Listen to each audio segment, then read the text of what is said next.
And welcome back to Coast. George Norrie with you. We're going live to the United Kingdom. Graham Phillips back with us, who was just with me several months ago as we talked about his latest work called Strange Fate, an extraordinary true story of paranormal discovery. Well, he's got a new one out called The Mystery of Doggerland, Atlantis in the North Sea. He's one of Britain's best-selling nonfiction authors for 40-plus years, has published at least 18 books worldwide. These include investigations into the death of Alexander the Great, The Secret Life of William Shakespeare, The Mystery of King Arthur. His books also cover his search for historical relics such as the Holy Grail, the Ark of the Covenant, the Staff of Moses. Graham has been described as a historical detective, a modern-day adventurer, and a real-life Indiana Jones. Graham, I always love having you on the program. Welcome back. Oh, thanks, George. Great to be back on again. You think the Ark of the Covenant's in Ethiopia in that church, like everybody says? Well, the real weird thing about the Ark of the Covenant, there seems to have been two of them. There's one that's mentioned being made at Mount Sinai when Moses goes up the mountain and gets the Ten Commandments. That's eventually put into the Jerusalem temple, which is specifically built to contain it. That's around about 1000 BC. And then when Solomon, who has the temple built, dies, his two sons end up arguing with each other. The kingdom breaks in two, and supposedly, according to the Ethiopian tradition, one of the sons of Solomon had a replica ark made, put into the temple in order to fool the temple guardians that it was still there, and took the original one to Ethiopia. So there seems to be two arks. One seems to have ended up in Ethiopia. One then ends up in the area around Petra, which is in Jordan, in the Sinai wilderness, and both of them have vanished. It's truly amazing. Now, your new book is called The Mystery of Doggerland. First of all, what is Doggerland? Well, it's the name of an area of dry land that once connected what's now the British Isles to continental Europe, France, Germany, and Scandinavia. You probably know that during the Ice Age, when sea levels were lower, there was a land bridge between America and what's now Russia. And this is where many people kind of crossed over that land bridge and began to colonize America. I mean, this is, many thousands of years ago. Well, nothing quite so spectacular, but a smaller version of that joined the British Isles to continental Europe. And it remained above sea level as the temperature gradually warmed after the end of the Ice Age. And there were still people living there who most archaeologists assume were just hunter-gatherers, right the way through from around about 10,000 BC. They were still there then. And then by about 7,000 BC, the water levels had risen, and the people who had lived there either drowned or managed to migrate somewhere else. But what's fascinating is it's just been realized that because of the pressure of the ice that used to be over all of Britain, except for the very south, particularly over the north, the land was pushed downwards, and then as the ice melted, it gradually over thousands of years began to rise again, which meant that until around as recently as 5,000 years ago, part of this area of land that joined Britain to the continent, called Doggerland, a small island, perhaps about the size of the state of, well, it's not quite large actually, probably about the size of the state of Rhode Island, still existed off the northeast coast of Scotland. That's what Doggerland is. Now, the North Sea, for a lot of people, I'll talk about the boundaries, lies between Great Britain, Denmark, Norway, Germany, the Netherlands, Belgium, and France. It's 600 miles long. It's 360 miles wide. It's pretty good size, isn't it, Graham? Yes, it is. But it's very difficult to know what people were actually doing there 10,000 years ago, because that is quite deep down below the surface of the sea. But the area that didn't sink until about 5,000 BC, now that archaeologists have suddenly been able to map the floor of the sea with radar and sonar and other sophisticated instruments to find, astonishingly, that there are stone circles down there, similar to Stonehenge, but at the bottom of the sea and very much older than Stonehenge. And it's beginning to look as though the people who eventually built Stonehenge around 3000 BC originally, they may have come from this island that sank. Interesting. How advanced might that civilization have been, Graham? Well, there's one tiny part of that civilization that island that still survives above sea level, and that's a tiny little island called Fair Isle in the North Sea. And what's been discovered there by archaeologists is quite incredible. Firstly, everybody thinks that the people in Finland invented the sauna around about 1000 BC. They found what must have been functioning saunas, sauna baths, that are 7,000 years old on this island. That's pretty amazing to start off with.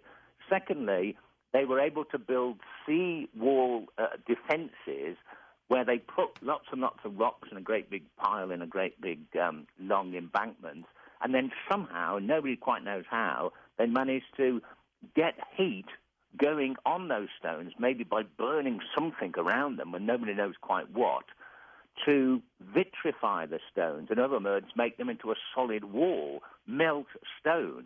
And really, you need incredibly high temperatures to do that. These people were able to do that, and the evidence is there. Amazing, truly amazing. Why do you think the island of the continent of Atlantis, Doggerland, disappeared? What happened?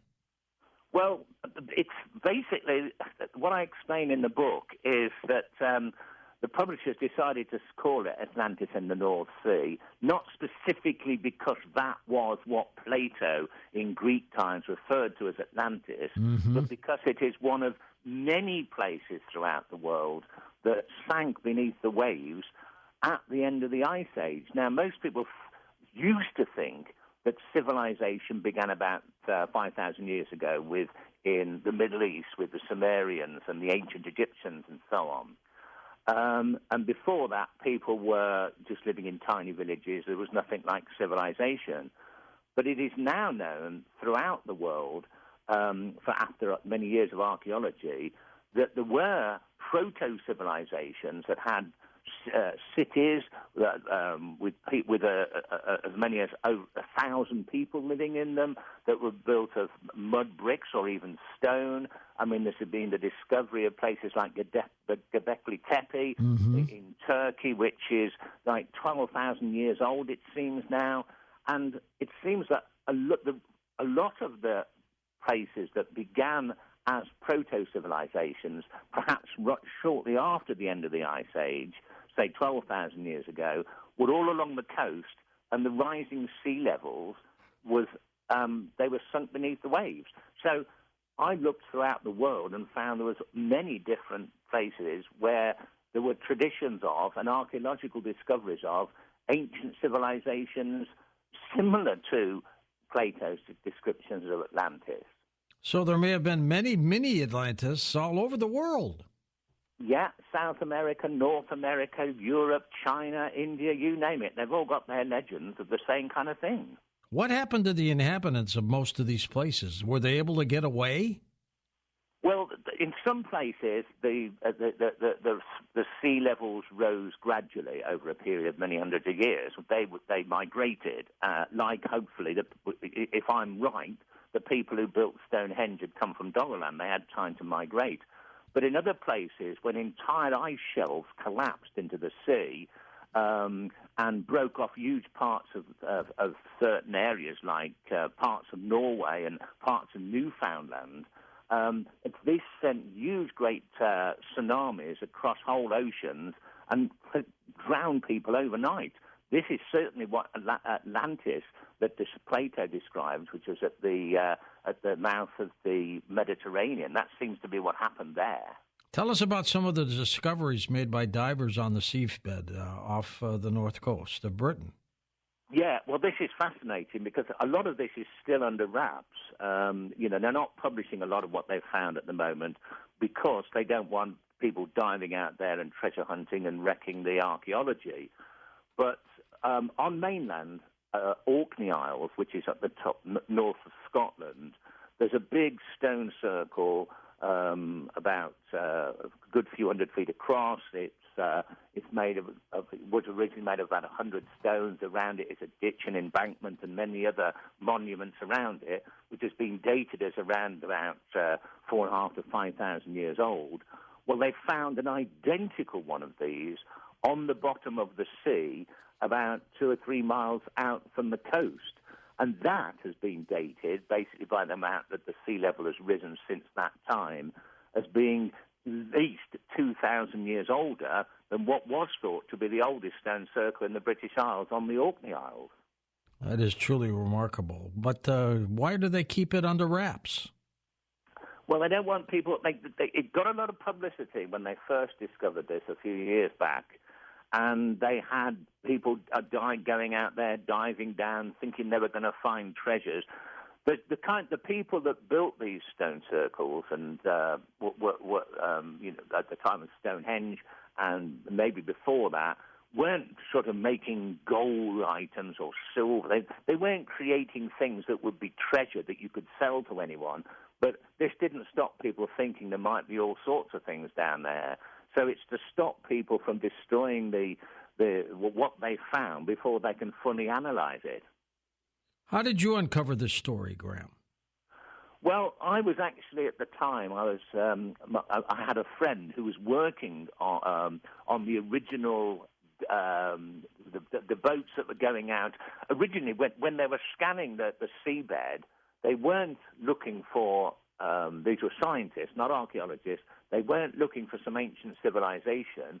They were simply looking for buried obstacles in case there might be problems with laying pipelines and various things out to gas and oil rigs in the North Sea. It wasn't archaeological at all. But then they found at least 3 separate stone circles, one of the ones I've mentioned, and I knew somebody who was actually working with those scientists who said, this could be interesting to you. So that's how I got to know about it to start off with.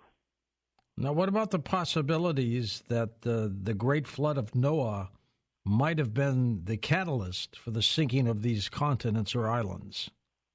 Well, it's certainly another one of these perhaps sunken early civilizations. What is now known is that sometime around, the dating is difficult, but it could be about 8,000 years ago.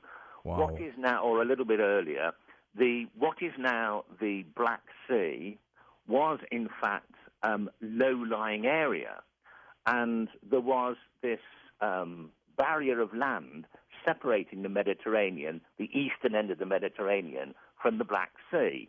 And then, literally, as the gradual ice melting after the Ice Age and the Mediterranean kind of became, the water levels grew higher, eventually it broke through this barrier that divided this low land to the east. And suddenly there was a waterfall, and archaeologists and scientists have described this waterfall as being something like 100 times the size of the Niagara Falls, pouring over this huge great embankment and filling the Black Sea and flooding anyone who lived there. That could be the Noah's flood. And Graham, are you convinced that the Atlantis that Plato talked about is different from the Doggerland that we're talking about tonight in your new work? Yes. The Atlantis that Plato refers to, he says quite specifically, is at the mouth, or at what they call the Pillars of Hercules, which is the Strait of Gibraltar, which joins the Atlantic to the Mediterranean. And I've actually been doing research into a place that completely matches what he described as being there and would have been sunk by an almighty tidal wave. Now, 4 years ago, you wrote a book called Wisdom Keepers of Stonehenge. Is it possible that the creators of Stonehenge might have been these people who were on these islands that disappeared? Yeah, well, certainly the one of Doggerland. That's the one I've done the most research into. I mean, it's a lot of work to look into Chinese myths and legends about whole cities being flooded, and then looking into the same in India, and but the Mayans describe the same kind of thing. And again, it makes perfect sense. Early civilizations started as the Ice Age finished. Throughout the world, but they didn't get going before they started to get flooded by rising sea levels. And certainly the one I concentrated on most was Doggerland, and the archaeology, absolutely, as far as I'm concerned, proves that the people who built the stone circles and the large megalithic monuments in Britain, which include Stonehenge, and there was a lot of other monuments similar to that, they definitely came from Doggerland, from this island that existed off the coast of Britain until about 5000 BC, because the stone circles that they built were exactly the same as those that have been found under the water. Could these events that happened so many years ago happen again today? Well, it's very controversial. I mean, when I say in my book about global warming, we're all experiencing it now. I mean, it's very controversial subject about whether or not there is such a thing as global warming. Some people swear it's real, some people swear it isn't. But what I do know for certain, and all scientists or anybody who investigated history does know, that there was an ice age. And that ice age finished because somehow the Earth heated up. Precisely why it heated up is a complete mystery. Some people think it's because the Earth slightly changed its orbit around the sun. Others believe it had something to do with increased volcanic activity. There are many explanations about why the ice age may have occurred, but it did occur. It occurred and basically kept most of humanity in the tropical areas of the world. And after it finished, lots of people migrated north and started, and south, and migrated away from the tropics, and began to start the first civilizations. And those civilizations hadn't really got going before there was further warming. Again, nobody knows quite why. Remaining ice is a lot further melted, and these civilizations ceased. If you believe in global warming, yes, it probably could happen again. If you don't, who knows? Well, that's a good point. Graham Phillips with us. His website is his name, linked up at coasttocoastam.com. We're talking about his latest work called The Mystery of Doggerland, Atlantis in the North Sea, even though he admits that there could be many, many different types of Atlantis all around the planet that all went down because of the great floods, because of ice ages, that melting ices and everything else. Now, back earlier this year, you wrote a book called Strange Fate with Jody Russell. Let's talk a little bit about that, Graham, when we come back, okay? Okay. That's the story of the strange fate, an extraordinary true story of paranormal discovery. And then in our last hour of the program, we open up the phone lines where you become part of the show. And welcome back to Coast. George Norrie back with Graham Phillips as we've been talking about his latest work, The Mystery of Doggerland, Atlantis in the North Sea. He also wrote a book with Jody Russell called Strange Fate, an extraordinary true story of paranormal discovery. At that point, Graham, you and Jody were looking for a secret society order called the Order of Meonia. Tell us about them. Well, it was fascinating because during the 19th century, the mid-19th century, lots of different secret societies started up, like the Theosophical Society, the Golden Dawn. At the same time, you'd got the beginnings of spiritualism and psychical research, and it all happened at pretty much the same time. But the very first people to start getting into all this were this group called the Order of Meonia or Meonia. I'm not sure quite how you pronounce it. I'll say Meonia, that's how I've been used to saying it. They started in the year 1851. What was weird about them compared to a lot of those other groups, the other groups were pretty much started by, well, they're all started by adults and people who have been studying the paranormal, the occult for years. This weird group was started by a 7-year-old girl. There was a tomb that stood on the estate of Victorian mansion in central England, in Moorlands in central England, called Biddulph Grange. And there was this old burial mound there that seemed to be about 1,500 years old. To give that some kind of context, that's the period just after the Romans left Britain when the story of King Arthur is set. So that's the kind of period we're talking about, although the people who lived then didn't look very much like knights in shining armour. That was later. They looked more like Romans. But anyway, so there's this burial mound.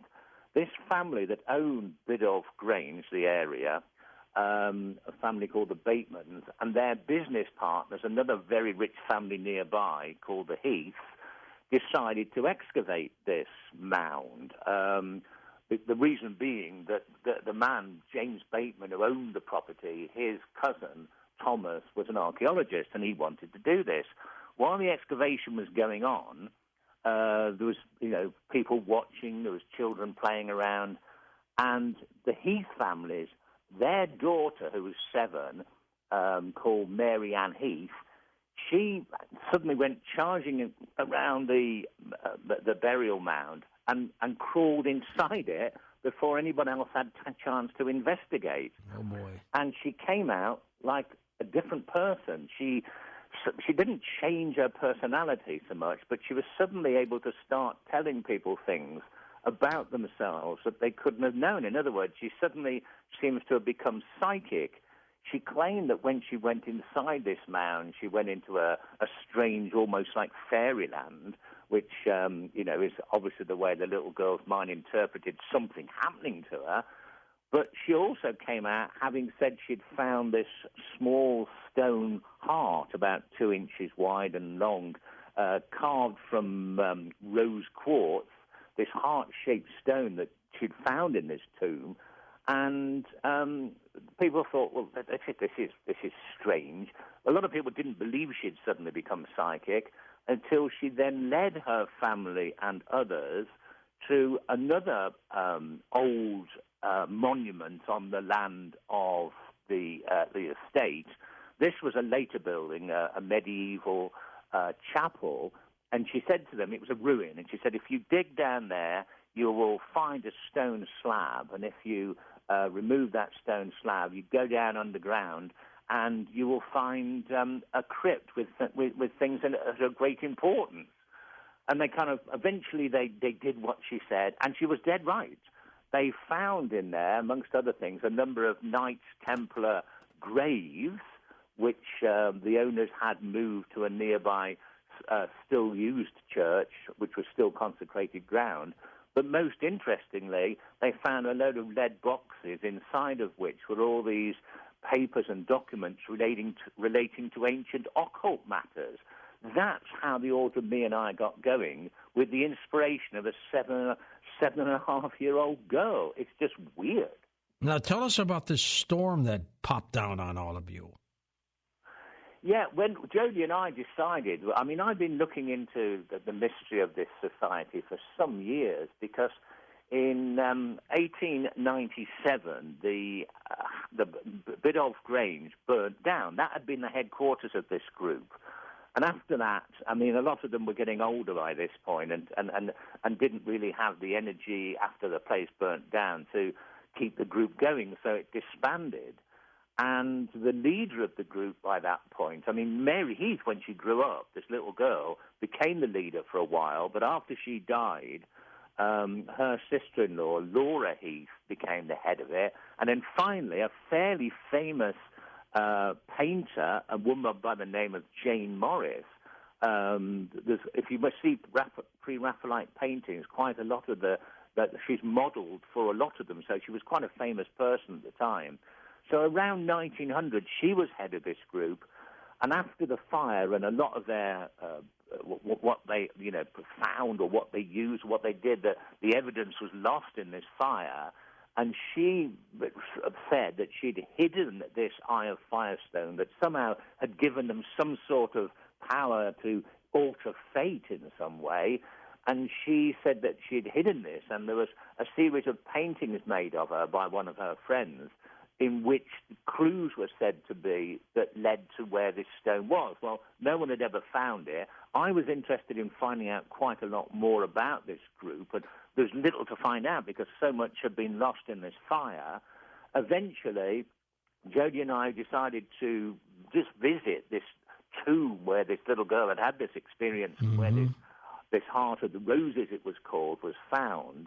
And when we got there, I mean, it's pretty much just a ruin now, but when we got to this, what remained of this burial mound, suddenly out of nowhere there was this almighty storm, not the sort you normally get in England, lightning, thunder, and it just came from nowhere. 1 minute it's bright sunshine, then suddenly this downpour happens. While this is going on, I mean, I'm filming this, and this kind of white sort of ball of light shoots out from where the tomb is and crosses a road and disappears into some bushes.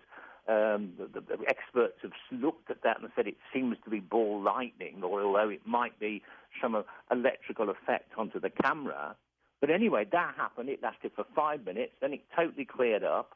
When we went back, and this is when it starts to get weird, when we went back to Biddulph Grange and were talking to people about the fire in 1897, they said, oh, no, the fire was in 1896. And I could swear, and so could Jodie, that for years we'd been seeing 1897 as the year of the fire in books and everything. But now everything said it was 1896. It's almost as if we'd ended up in a different universe, and that was just the beginning. And it kept going on and on and on. You were also looking for an ancient artifact, weren't you? Yeah, that is this Heart of the Rose stone that this little girl had found that had been seemingly hidden by Jane Morris.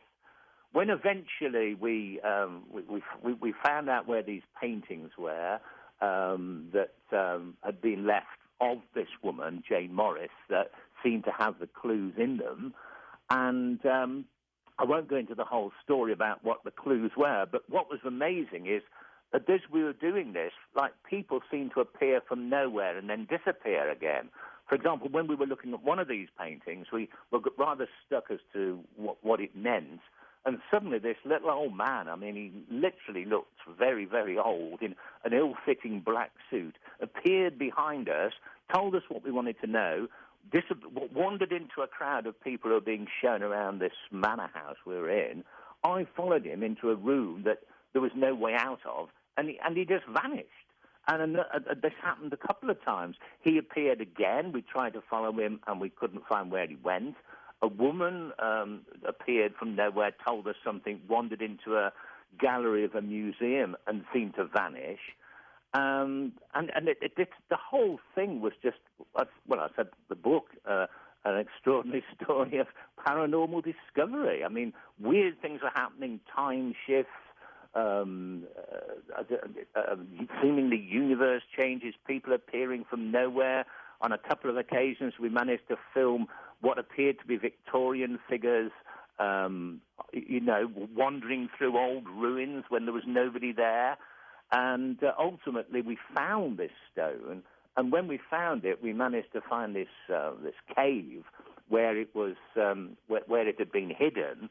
And while we were there, suddenly this storm happened again, just like on the first occasion when we started the search. That almost identical. The rain poured down so much that it was literally coming down the walls of the cave through a collapsed opening in the roof that actually washed out this stone that had been left in a crevice up high on the wall, and it washed down to our feet. Literally, this Heart of the Rose stone ended up at our feet, brought down there by a freak rainstorm, and that's how the story ended. That's a very, very potted version of it, but you can tell that it was why we called it a paranormal adventure or a story of paranormal discovery. Do you think you stumbled into a parallel universe or world? Well, first of all, we thought it was something known as the Mandela effect. I'm pretty sure you've discussed that yes, we have in the past. But about 2 weeks later, after we found that this date had changed and we'd convinced ourselves we'd just got it wrong, we went to see a house. It was an old place, and it was connected with the story. The reason being is a bit too much to go into at the moment. But we'd already been round this, and the guy who actually, the manager of the property where this house was on, showed us round. It was an old place. It was semi-boarded up, but he could get in, and he took us round the inside. But he didn't have time to show us the cellars and everything. So he said, come back in a couple of weeks, and I'll show you around properly. So we'd phoned him up the day before, and he said, oh, yeah, turn up, come and see me. So we turned up, and this is the day after we'd had this storm at this tomb. We went to see him, and he didn't know who we were. The two of us. He had no memory of us ever meeting us before.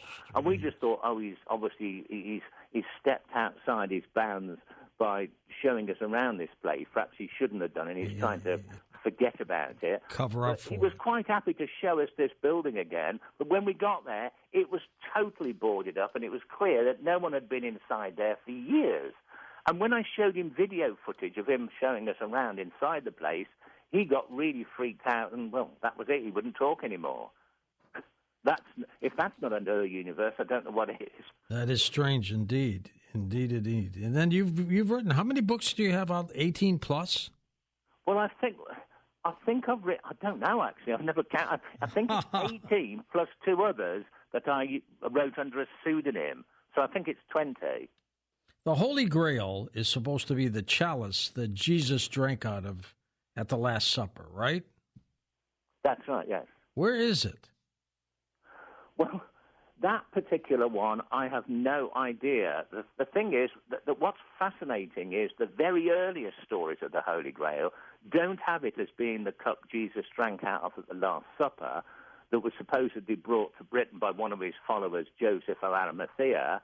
The earliest legends say it was a cup, a small perfume jar used by Jesus' follower Mary Magdalene to collect a few drops of Christ's blood, either in some versions when he's on the cross, in others when she sees him risen in the tomb, and that's then brought to Britain. And as that's the original Grail story, being this cup of Mary Magdalene, I decided to look into what had happened with that.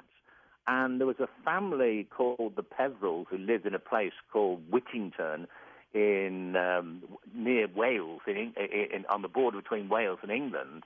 And they claimed that there's all their writings, they claimed to have had this cup of Mary Magdalene, which they said was the Grail, in the 1100s, which is when the very first Grail stories started to appear in romantic novels.